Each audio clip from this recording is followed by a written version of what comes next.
I just need to, because I want to eat some tacos. There are many tacos, if I'm being honest with you. I just didn't want to sound poor. You didn't want to sound poor, so you said mini tacos? No, I said, that's why I didn't say mini tacos. I wanted you to think I was having like big tacos, like full lettuce. I would never think that you were rich by any size taco. Fair. Wait, I'm not rich from the show? Contrary to popular belief on the internet, no, none of us are rich on this show. We have not made much money off of it at all in 5 years. And actually, congratulations, 5 years, almost to the day, 4 days off. I think December 19th, 2019 was our initial launch date. 5 years. Cinco. Dude. Yeah, and wasn't there like a little break or something?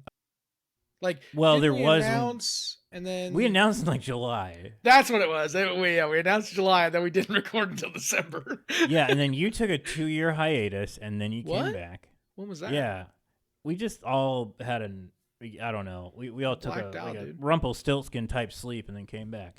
It was like it was like I was in a podcast coma. Pod coma. Pod coma. Pod coma. He took an iPod coma, and he's back. 5 years. This is a 5-year anniversary right here. This episode. I look 5 years older. And it's 5 years older and 5 years none the wiser. Yeah. This is our last episode of the year.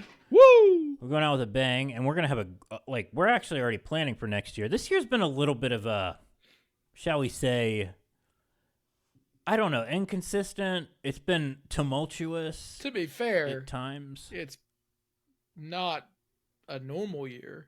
No, not at all. It's been a shitty year personally. It's been a tumultuous year podcastily. It's just been a fucking year. And by God, I'm willing to bid it adieu. Oh yeah, I'm done with it. But so this is funny. Before we got on air, and I didn't realize this, I was talking to Taylor about the podcast. She's like, "Isn't it weird that you've been back for 8 months?" It does not feel like that. Has it been that long? April. Oh my God. Wow. Isn't that nuts? That is crazy. That's why I did not realize that. That's okay. Well, damn. All right. Yeah. Yeah. Because it was in April that I came back to, I think we should do by the way, I think we should do like a podcast review of like the year, because I really just want to be able to replay the fantastic WWE thing that you made. Okay, you mean on social media, like yeah, we can do that. Hell yeah, that thing was awesome. Yeah, it did not get the love that it deserved, and I think it deserved. Corey loved it, which is the only reason I came up with the idea. That's all that matters. Truthfully. I just want to impress that guy. As long as he's impressed, that's all that matters. That's the validation. We saw it and we got. There's only 2 listeners I've ever cared about. Two people. One's Corey, and the other one is Eileen Isner, and that's because she is a ruthless critic. And we still have not gotten her approval. We've come close, but not. We got close once. We got close once. Which episode was that? It was the one where I left. It was your last episode. Wow. Yeah, it was weird. The reviews, like she has an entire like Tumblr that just reviews these episodes. Reviews went way up when I was gone, and then they started going back down in April. That explains the Tumblr. John Isner in parentheses, not the tennis player. Okay, got it. Definitely that. Honestly, that probably exists somewhere. We got a great show today. We're bidding adieu to this year. It sucked, but this episode is certainly not going to suck. And we're going to be talking about the comparison between Rich Rodriguez and JD Vance. It is an apt one. And potentially, if we have time, Joe Manchin's last stand, which you can imagine was a dumb one. And but first, the last week we talked about the Foxfire books. And actually, I should put a note here. We had some internet difficulties when we initially tried to record this episode earlier in the week. That's why it's late. My internet. John's internet. We still can't get rural broadband in West Virginia, even though Parkersburg's not even that rural. It's not They yet. still haven't figured it out. Awful. Somehow it's working. I will promise this. This podcast will never, ever be sponsored by Optimum. Ever. We will not take a dime from those corporate vultures. We're getting back. We got a big plans for next year that we mentioned. We're thinking about planning debates. We might have them. We might live stream them. It could happen. But and we'll get into that more. I'm teasing that out. We're teasing that out. We're teasing that out. Chuck's very pumped about that idea. I'm hyped, man. I'm gonna be the Don King. I'm gonna be the Don King of live streaming. You heard it here first, people. You're gonna have to get a lot louder.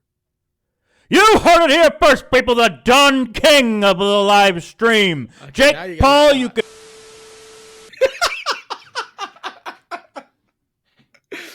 Now, I will say, I will debate him.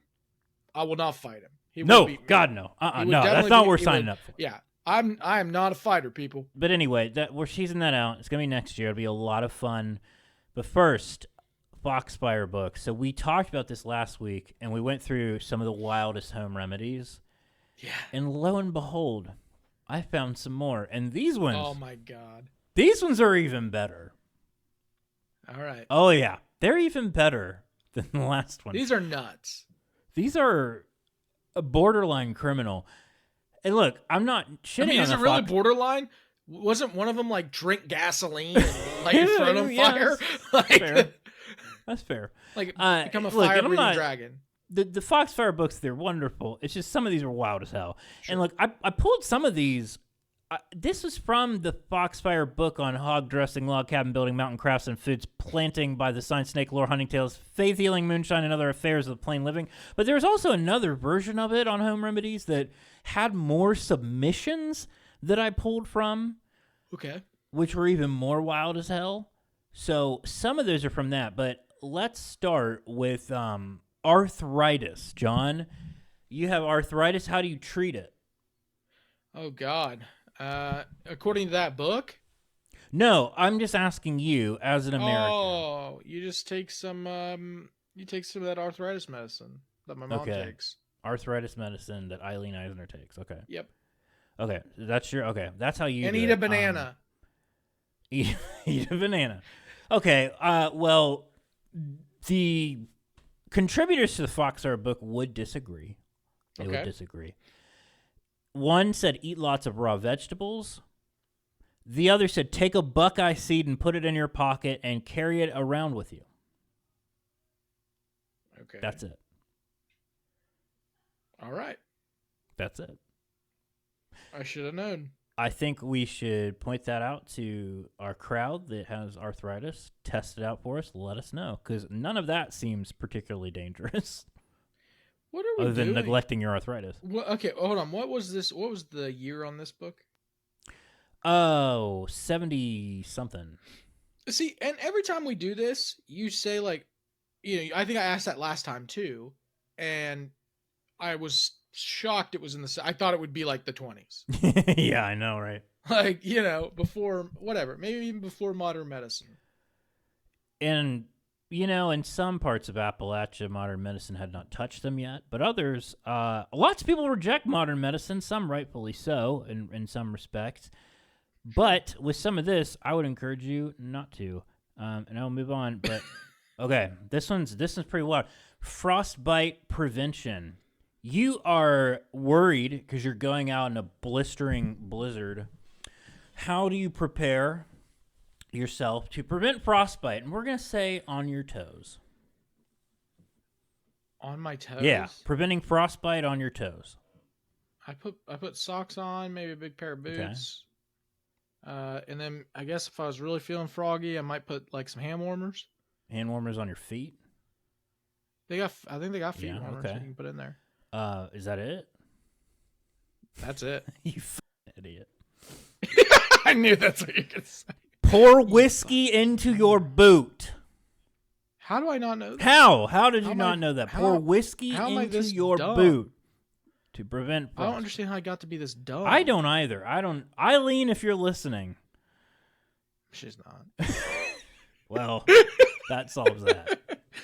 Actually, she calls me like weekly because for some reason the Alexa will not play us anymore. Is it because we have a parental advisory or something? I don't know. It might be. But now, because she used to be like, Alexa, And she can't say Appalachian. She cannot say it. Like, so when she does it, it has to be, she'll call me and say, She'll tell you to yell the name of the podcast on speaker. no, the way she does it is she'll be like, can you go on your Spotify and play your newest episode, please? And I'll go and I hit the play button, and then she'll go, Alexa, play my last podcast.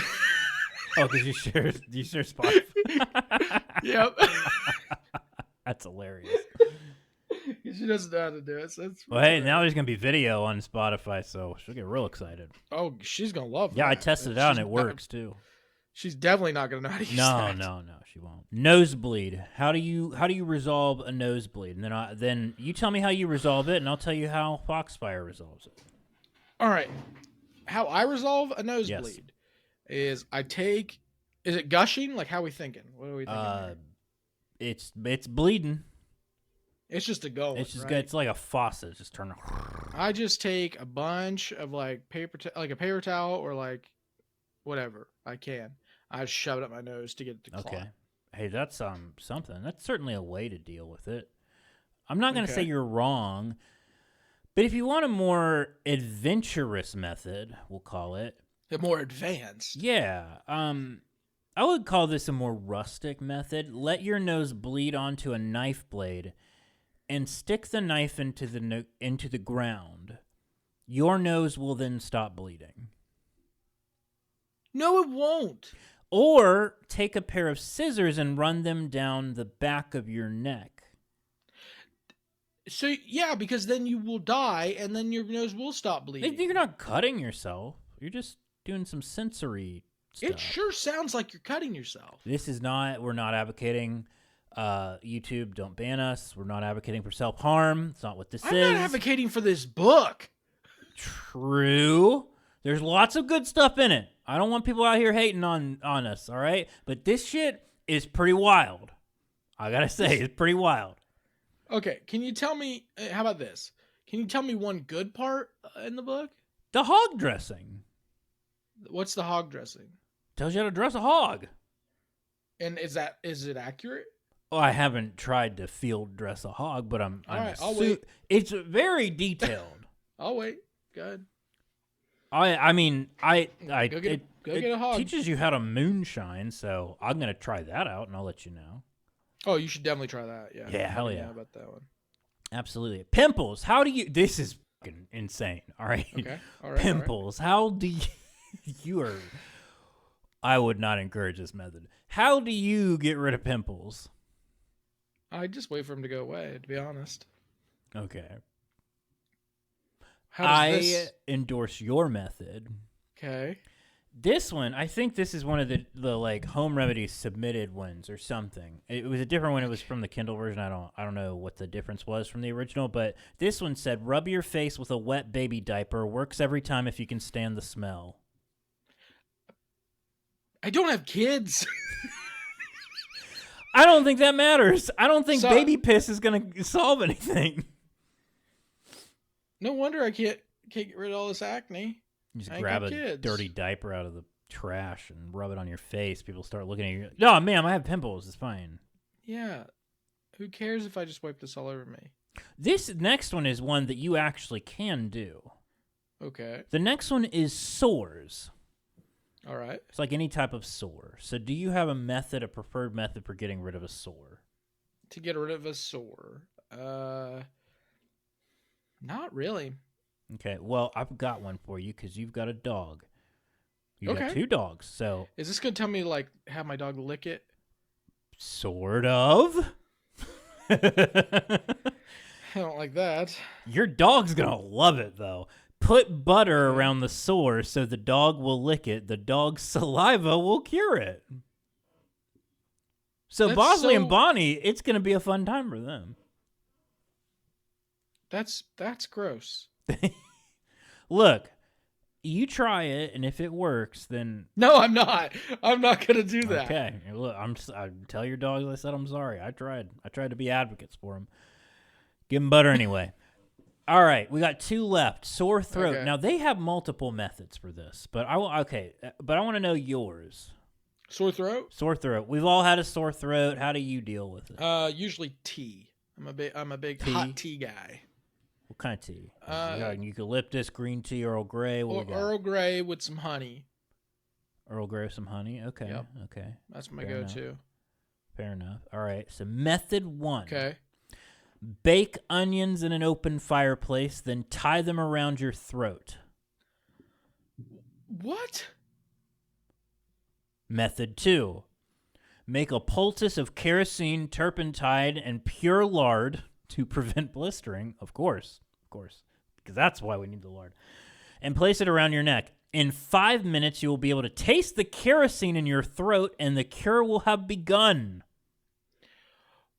What is up with gas or like kerosene? What is up with this book and that?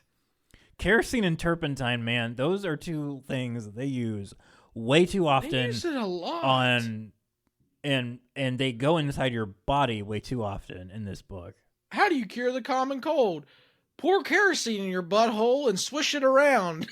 I mean, butthole might be a stretch, but I do believe that one of their cures for a common cold did involve kerosene or turpentine. I'm gonna make an updated version where everything you just pour stuff in your butt and twerk to shake it up. Okay. And then it cures everything. It'd be popular on TikTok. That's my point. I need to do it before January. Yeah, you got to, man. You got to monetize that shit. Yeah. The third method is take a sock you've worn inside of a boot and worked in for almost a week so that it has a bad odor. Tie it around your neck. I feel like people were like, whoever wrote those parts were like, you know what? Like, there's some good stuff in here, but what if we just mess with people for a little bit? Oh, I think they just want people to be embarrassed. They're like, take this dirty sock and tie it around your neck, then just, like, smother baby diaper on your face.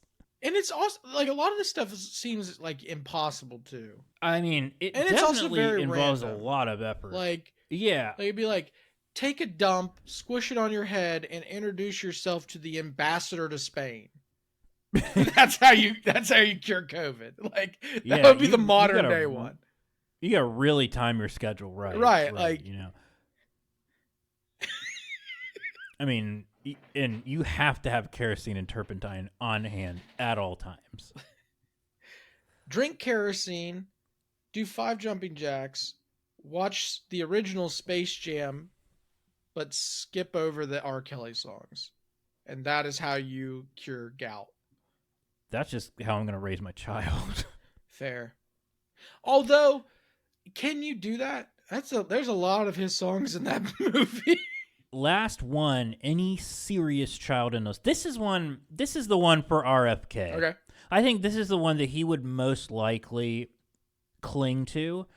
This is any serious child illness. Now, this is not something that's going to be very relatable to you, but if you had to take a stab at it, how would you treat any serious child illness? Not specified. Not specified. I would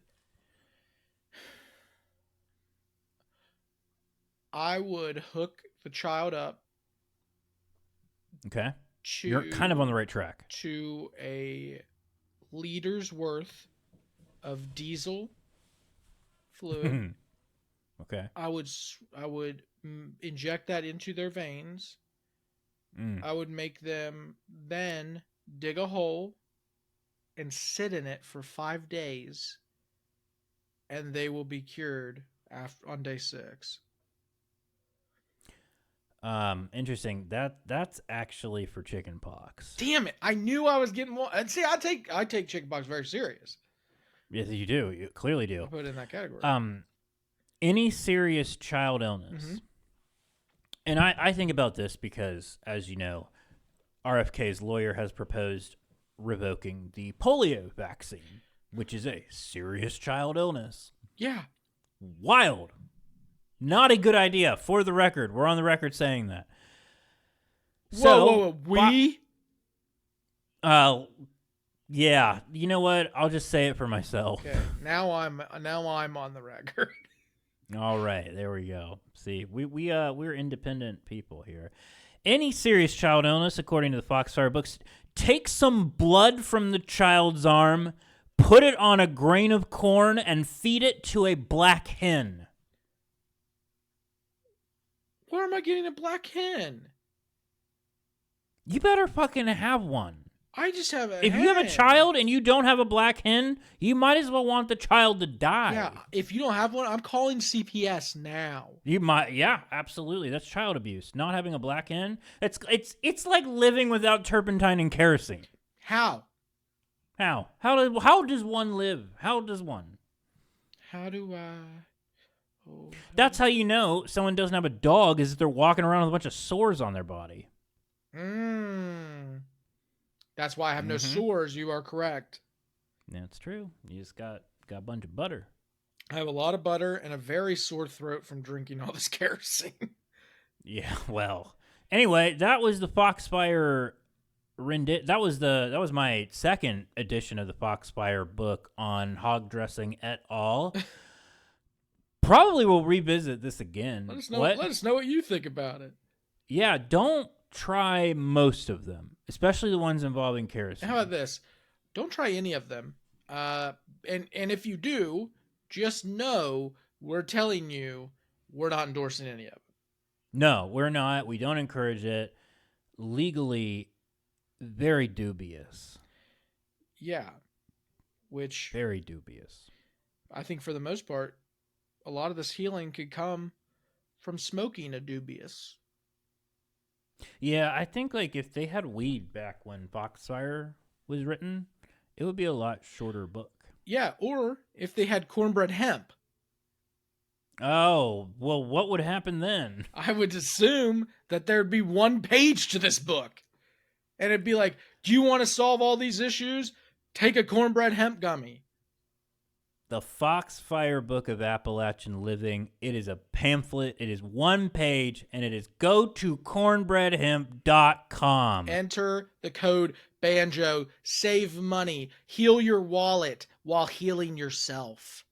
That's right. That's the Appalachian home remedy that will work. Now, they would have been very confused by this back in 1972 because what's the internet didn't exist. Yeah, Al Gore hadn't invented it yet. He was still in Tennessee at the time. But if they had it, they probably would have not had. They probably still wouldn't have had it to this day because they probably lived in West Virginia, and as we know, you can't get internet in West Virginia. They would be paying Optimum. Yes, right. But if you do manage to find internet there, you're going to go to cornbreadhemp.com and use our promo code BANJO to get 25% off. It's a great deal.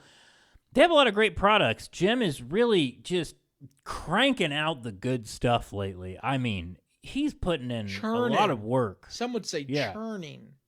Churning like butter that you rub on a sore. That you would put on a sore to lay your dog lick off of you. Yeah, and speaking of dogs, they even have CBD for pets at cornbreadhemp.com. Can you believe that? You can too. The gummies are delicious. They got a bunch of different flavors now. They got berry, they got watermelon, they got peach, they had blueberry at one point. They may still have it. They had some berry. I was eyeballing it the other day. Yeah, check it out. Use our promo code at checkout. You can get 25% off. It's a great deal. You can support a great Kentucky-owned, operated, and managed company, and you can also support us at the same time. Yeah, and if you want to buy me some and send it my way, I guess I'll use it. Support the Creator Fund. Yeah. Boom. Send me all the stuff. It's true. Well, moving right along, I'm going to kick it over to you because you came up with this idea, which is, and I guess we should probably provide some background to who Rich Rodriguez is and why his, I guess, homecoming to West Virginia is significant and what it has to do with John Dammit Vance. All right. So I was randomly thinking about, all right, real quick. In 2007, a guy named Rich Rodriguez was coaching the WVU football team. They are at this point about to go to the national championship when they're facing a Pittsburgh team that they were favored by 26 points to beat. A terrible Pittsburgh team. They had very bad. 5-5 very bad. Or something. WVU very good. So, long story short, West Virginia blows the game. Overnight, Rich Rodriguez interviews and takes the job at the University of Michigan. For a lot of for money. a lot of money. And then just abruptly leaves. Leaving West Virginia kind of stranded, but there's more to the story than that. Whatever. For 17 years, West Virginia has hated. 17 years. Oh my God. That fucking stat hit me like a bullet. 17 years. Wow. It's been okay, 17. That one hurt. Yeah, that one hurt. It has been 17 years since Jesus Rich Rodriguez Christ. left West Virginia. Oh my God. And West Virginia as a whole has hated Rich Rodriguez. And this is a guy who was born here, raised here, played football here, coached here, whatever. But what he did was beloved before he left. Right, like yeah, he could have killed anyone, and like people are like, hey, it's okay, he coaches the football team.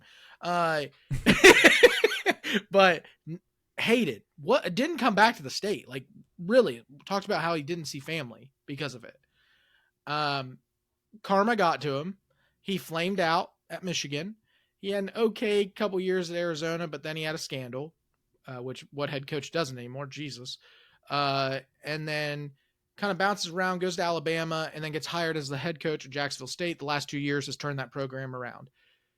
Fast forward to Friday of last week, they announced Rich Rodriguez as the head coach of the WVU football team. He's back, which is wild. If you'd have told me this ever, I would have said you're a joke. But nope, he's back. He's the head coach. Pat McAfee was there. A bunch of money came into the university. It makes sense, right? Like why they did what they did.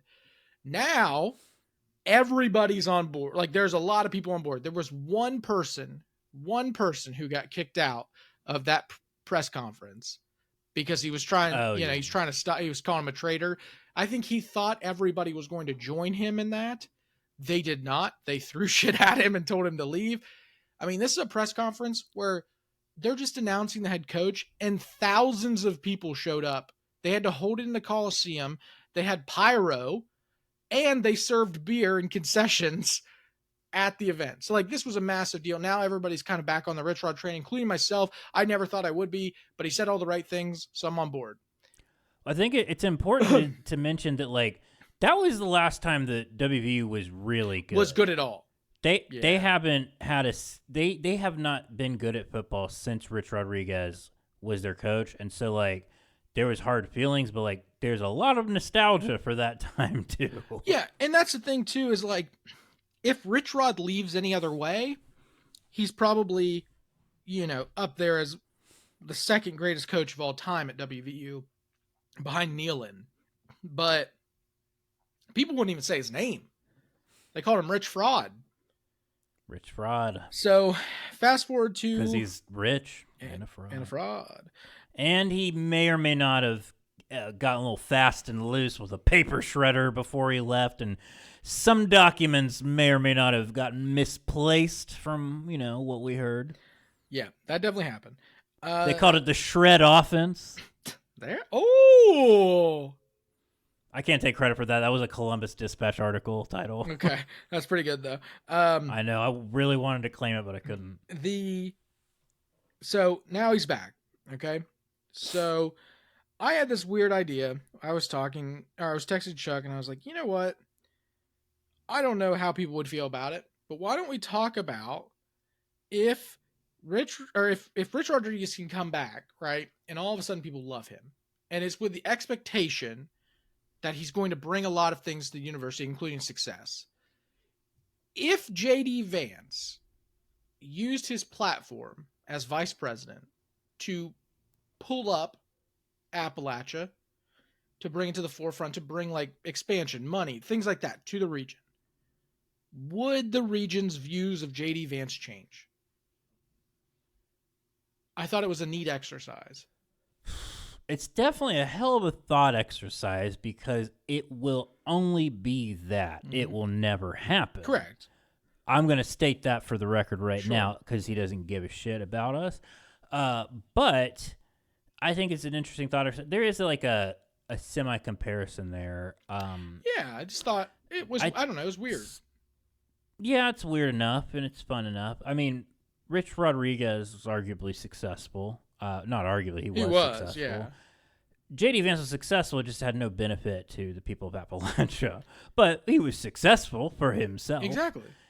So, if in this fantasy world that you speak of, if in this fantasy world J.D. Vance did all these good things, would the people of Appalachia receive him well? Is that where we're going? Would the narrative change? Like right now, Would the narrative change? A lot of people are like, J.D. Vance, and rightfully so. Like we're two of those people who have talked about how he, essentially used us, the people here, to prop himself up, to pretend like, he's just this guy who pulled himself up by his bootstraps, and everybody here is lazy and uneducated and unwilling to do things.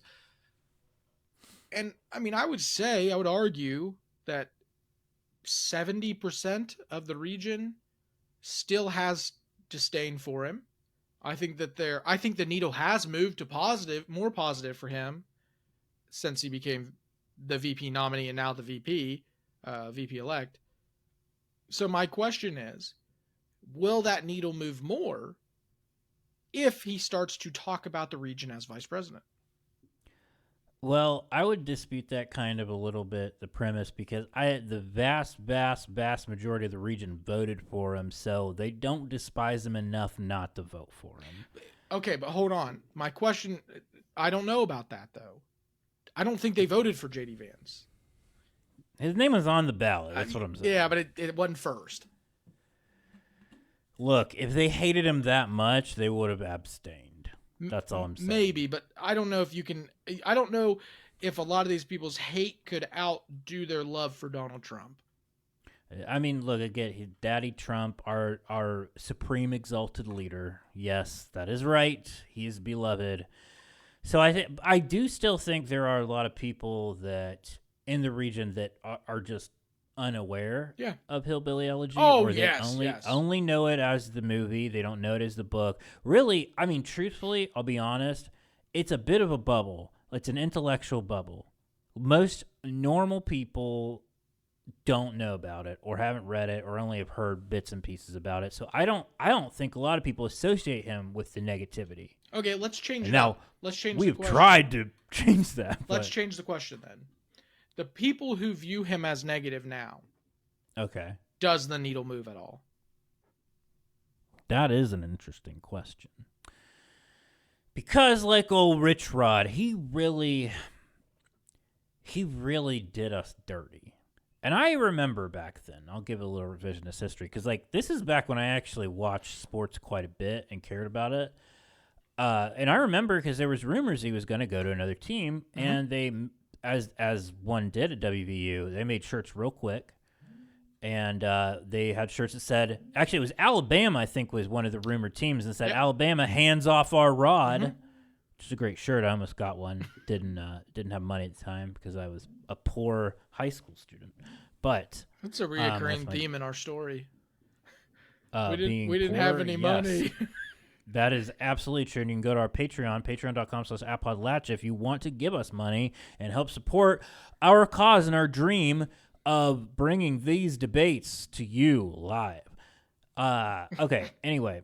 So it was a big deal. We felt very hurt. I mean, I had friends who they expected to go to the national championship, so they booked their hotel rooms in New Orleans before that Pitt game. I have a friend who did as well. Yeah. Because it was like not a coin flip by any stretch of the imagination. It was pretty much a slam dunk. I mean, it was a no-brainer. It was, they're going to the national championship. Right. If you wanted to go, then you had to get your hotel room. And at that point, you had to get it. Yep. Yeah. And so, like, people were fucking pissed. People were buying tickets already, too. Don't forget that. But because the thing is people blamed him. They kind of felt like he threw the game or he wasn't really in it because they kind of felt like he was already halfway out the door. Yep. Because he was weighing offers at the time. Like, that was known. He was weighing offers from different places, and it was a lot of money. I think Michigan, I want to say it was in the 8-digit range, I want to say. Millions? Yeah. Oh, yeah, way more. Yeah. I mean, because Michigan had one of the biggest budgets for that out of any. It's a blue blood. Yeah. He Out of became, any, if I remember correctly, he became a top 5 paid coach. I wouldn't doubt it. Yeah, and so I mean, Michigan, they've got those deep pockets, and so that was, and at the time, it was probably the best coaching job in the country from that standpoint. So people felt very betrayed, and especially because they then went on to a BCS Bowl championship game, or not championship game, but a BCS Bowl game at the time, and they won, mainly out of spite, probably. It was a great game. Went down as one of the best games in history. It was a Fiesta Bowl. Anyway, Georgia. Yeah. Georgia? Did we play Georgia that year? No, it was Arizona. It was Arizona. I remember because one of my friend's parents had a scorpion in their hotel room. Right. Who did we play? Oh, we played Oklahoma. Oklahoma. That's right. Because Owen Schmidt runs. Yeah. Georgia was before that. Runaway beer truck. Yep. That was where it came from. So, yeah, anyway, all of that preamble to say, it was a very deep, it felt very deeply personal to the state of, Jesus, Heidi. It felt very deeply personal to the state of West Virginia. Similar to Appalachians who have followed J.D. Vance and felt very deeply personally sold out by him. So, in this intellectual exercise, what you're saying is like tangible things, like not just, oh, here's a couple $1 million here and there. What is it you think that? First off, he starts bringing Appalachia into the conversation for different things, such as funding, or such as saying, hey, company X, you really should look at this, look at bringing stuff to West Virginia, whatever. And really focusing a lot on that. That's, I guess, my point. He would have to move pretty much mountains for the people who he has wronged to make any difference in how their opinion is of him, I think, because a lot of that would just be window dressing. I think, and especially just like with his role as vice president, I don't think there's a lot that he could do, truthfully. I don't think so either. To really make much of a difference. I think narratively, maybe he could improve certain things, but I don't see him doing that in a positive way. He also, in my opinion, I think really resents the region. That's a good point. I think that he has used it. He is, J.D. Vance is kind of like a coal company. He has extracted what he wanted from the region in order to make himself wealthy and left the rest of it behind and the rest of the people behind while he went somewhere else, got rich, got famous, got power, and told the rest of us to fuck off. I want to make this... And I can't believe I've never made that analogy That's before. pretty good. I want to also make this clear. Wow. I'm not saying that this is going to happen. What I'm saying, or I guess my point was just this was a thought exercise. Oh, I get you. It's fine. And it's so weird that Rich Rod was like, welcome back with open arms. So I guess that was my point, is, does the needle ever move for him? Ever? I think we have to look at the reason why Rich Rod was welcomed back with open arms. And to my understanding, and I'm not as plugged into this as you, so I could be wrong, things have been bad for a long time for WVU, and WVU football used to be a very good, exciting thing that was a source of pride for the state, and it has since been a very big disappointment every single year, pretty much. And Rich Rodriguez is someone who at least has had a track record that has proven to be successful, and I think people look at that as like, if he can do that again, we can forgive and forget. Yeah. And so there is a memory there that's good. And there's a memory there of like, what he has done that has wronged us is not so bad that it can't be forgiven if he can fix this. Okay. Is that fair? That is fair. And I think that that's the difference between him, because, I mean, look, he did the state pretty dirty. He was making plenty of money at WVU. 1,000%. I mean, he was making good money there. But he saw the dollars, and he also saw the notoriety. Because I think what he saw is like, I can be a legendary coach. I can be a Joe Paterno. This is before the Jerry Sandusky days. I can be a Joe Paterno. I can be a insert name here, I can have my name on a stadium somewhere.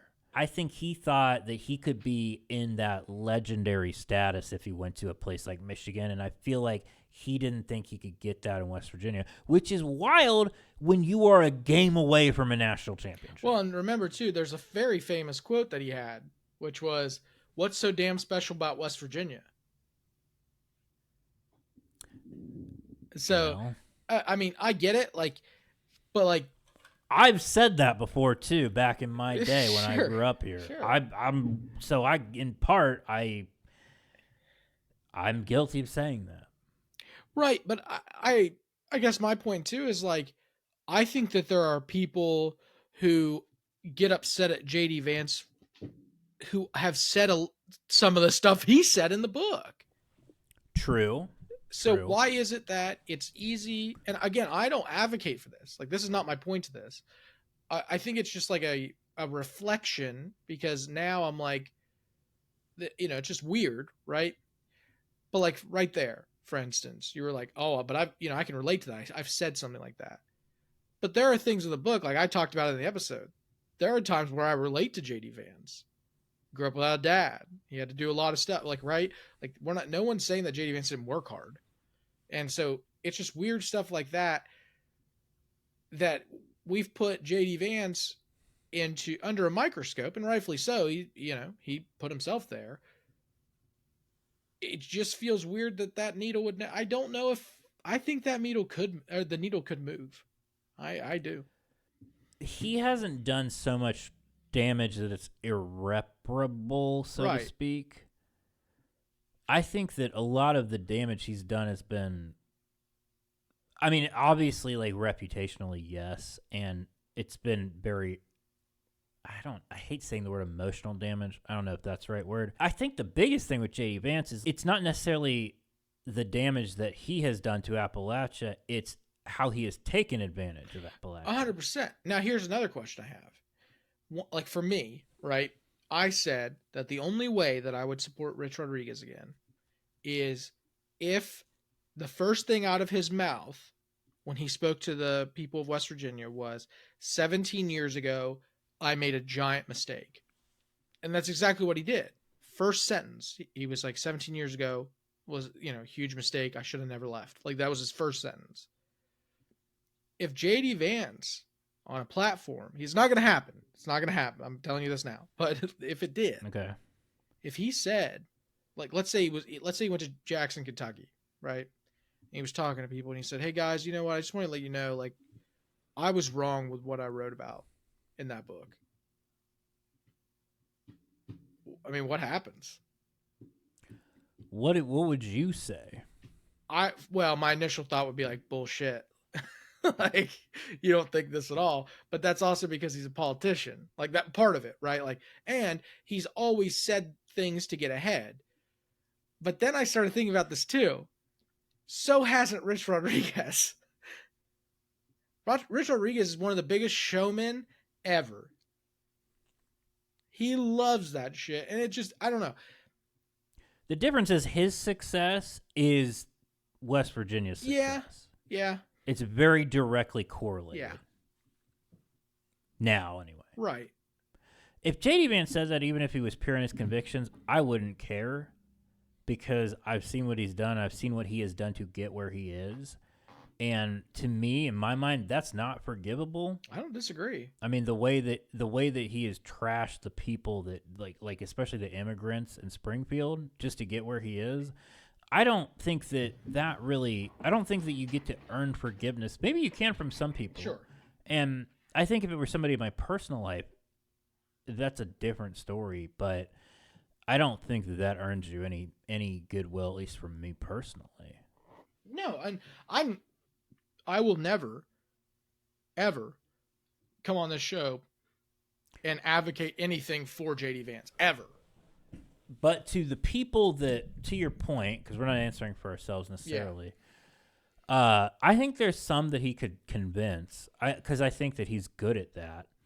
I think that he's good at. I think that if he wanted to, because at this point he hasn't wanted to. If he wanted to, if he wanted to win people over like that, I think he could win some people over. Because I think that while he is not a good retail politician, we've seen that. He is not good in the donut shop, but he can, in a controlled environment, present himself well. The book, for example, controlled environment. Debate, controlled environment, where he manages the environment, manages the environment around him. I think that he could be convincing for people. The thing is that I think for a lot of people here, the credibility was blown a long time ago. Yeah.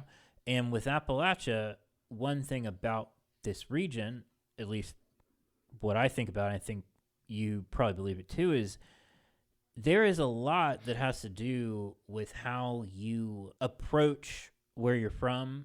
A lot of people will resent it in parts of their lives, right? That's kind of part of it in some ways. Like some people won't, but I think it's natural for a lot of people. The difference is turning that and being like, well, I'm going to take this and I'm going to monetize it. I'm going to use it for everything to benefit myself and just me. And I think that selfishness is where that's sort of a cardinal sin in Appalachia. Yeah. You can own up to your mistakes and, you can have resentments, but understand that that's not the region as a whole. And I think that that's like where I've landed at least. And I think that that's an understandable viewpoint to have. Some people may disagree with me, but I think that generally speaking, people understand that. But it's like, he also, I think, just doesn't, he will, I believe that if you ask him, he believes that he hasn't done anything wrong. That is what I think. And like I said, I don't think this will ever happen. It's mostly just a, thought exercise as to, does it matter if it ever happens? I, generally speaking, don't think it does. I don't either. Because even if he were to bring a lot of positive things to Appalachia, I don't think there's anything within his power as the vice president that he could do that would change the region so significantly that it would be to the point where the people that already have lost their respect for him, they'd be able to change it. I mean, unless he were able to build some economic utopia that lifts everybody out of poverty and brings everybody up to a living wage and economic prosperity and ends childhood poverty and homelessness and all this stuff. If he did that and it was on him, I'd give him credit for it. But I don't see that happening. Last question of all of this. If J.D. Vance ever offered a sit-down discussion for the three of us, would you take it? I have my thoughts on this. I thought about this the other day. Man, that's a good question. It'd be good content. It'd be very good content. It'd be great content. My inclination is to say yes. Before, and I can remember episodes where I said this. I said, J.D. Vance will never come on the show. We only give it to people, we only let people who, we want to talk to, whatever.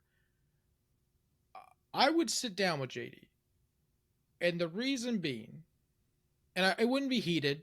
Like, I don't have enough emotion for that anymore. Like, enough to, I'm not going to sit down and yell at the Vice President of the United States. Because that's the reality of this situation. We're no longer talking about the author, J.D. Vance. We're not talking about Senator Vance. We are talking about Vice President Vance. That's the reality. He is the Vice President of the United States. So for me, I would sit down with him for two reasons. One, so that I could explain to him why, and it may go in one ear or the other, but I would take my shot to explain to him on what he did to Appalachia. That's the first thing. And the second reason is I would put in his ear real solutions to helping Appalachia. Because if that guy's one thing, it's taking other people's ideas and claiming them as your own. And I would be okay with him doing that if it helped Appalachia. It wouldn't even have to be a show. Just, I would talk to him because he's the vice president of the United States. And I would say, I disagree with everything you stand for. I think you're a fraud. But you now are in the position of power to help change the region that you made all your money on. Here's your opportunity to convince me. Convince your two biggest critics that we're wrong. I don't even, and I wouldn't even pose it as that, because we aren't. We were never wrong. But prove or show us either what's changed, or that's the fight he needs to bring, though. Right, like what is so different about 2024 JD Vance? What changed that now you want to be a part of this community? It's a good place to wrap that part up. What a show! What a show! There is one thing I want to mention. We don't talk about it too long. This is a personal thing that I wanted to mention, which is I don't talk about my ethnic heritage much on this show because I don't truthfully. I mean, I know a decent amount about it. My dad's family's from Syria. I'm a quarter Syrian. My great-grandparents immigrated from Syria in the 1910s, 1900s. And so, like, they did not bring a lot of that culture with them for whatever reason. My understanding from my dad is it was a very difficult life there, and they wanted to fully assimilate into America. And so they didn't teach my grandpa the language. They didn't teach him Arabic. And so Arabic was not brought into our household. And they changed their name when they got to Ellis Island from Curry to Corra. So I say all that because Syria is an important place to me, but I don't know a lot about my history there, my family's history there. Anyway, what I wanted to say is that a lot is happening there the past week or so. And I wanted to acknowledge it because it's really important. So there's a guy that I know from WVU, which I would encourage all of you to follow. I'll put his Twitter link in the show notes. His name is Omar Gabra. He was a friend of mine at WVU. He's a journalist. He's Syrian, and he's very knowledgeable on the subject of Syria and tweets about it a lot. He hasn't been doing that much lately, but he's a good follow regardless. He's a really great guy. And his family is from there. He knows way more about it than I do and has checked me on my ignorance many times in the past. But I wanted to say that, like, what's happening there is extremely important. There's been a lot of people on the left on the internet have been very weird about it because basically what happened is this. There was a horrible, awful, oppressive dictatorial regime, the Assad regime, in power for 53 years. Bashar al-Assad was toppled about 2 weeks ago, give or take. He was a horrible, horrible person. They had some of the worst conditions that I've ever even heard of. Like there were my ancestral home of Sednaya. There was a prison there known as the Human Slaughterhouse. And I saw videos coming out of it, and it was one of the worst things I've ever seen in my entire life. There are a lot of Assad apologists on the internet. A lot of them. Tulsi Gabbard is one of them. And I wanted to at least just say that, like, there's a lot of people that are saying that this is bad for Palestinians. And I would encourage you all to follow Omar. He has shared a lot of really good voices on this that have very much disputed that. I don't know enough about it to explain it in a way that's competent, 'cause I'm not. I trust him and I trust the sources that he shares on this. But I encourage people to look at this as an objectively good thing. This was a horrible, oppressive, murderous regime that was put out of power. The future of Syria is uncertain. They're like the people that are in power that are trying to take power, not great. They have roots in like ISIS and Al Qaeda, not awesome. But getting that, people in Syria are hopeful for the first time in my lifetime and many of their lifetimes. And there were celebrations in the streets of Damascus for the first time in recent memory. And it's something, at least in that brief moment, to be proud of. And I hope that people see that, and I hope that they pay attention to that, because that was something that gave me a little brief respite of hope. Because one of my dreams that I don't know that I'll ever be able to do is to go to Syria. And up until last week, I had written that off forever, just because I never thought that it would ever be a stable enough country for me to ever visit. And it may still not be, but last week, I mean, selfishly gave me hope that I can maybe one day visit the place where my family used to call home. So I just wanted to share that because it was important to me. It has nothing to do with Appalachia, but I thought that was really interesting and really important. So anyway, end of soapbox. Fiend. Yeah. In this week's beef, I have beef with Syria because they have 0 Ponderosa buffets. Get it together. And that's because of Bashar al-Assad. So now is the time, Bon. Now is the time. Also, actually, I do have beef. Give me 1 second with this. Not to rain on you. I'm sorry. I should have made a joke after such a serious thing. I should not have made a joke after a very serious thing. If there was ever a time for a Ponderosa to go to Damascus, I mean, it's not ideal timing, but it's better than it's ever been. First time beef right here. Put in the music, because this is a big one. All right, let it rip. This is how we're going to wrap it. This week I've got beef with Ponderosa. Holy. Are you ready for this? No. No one saw this coming. I got an ice cube in my mouth.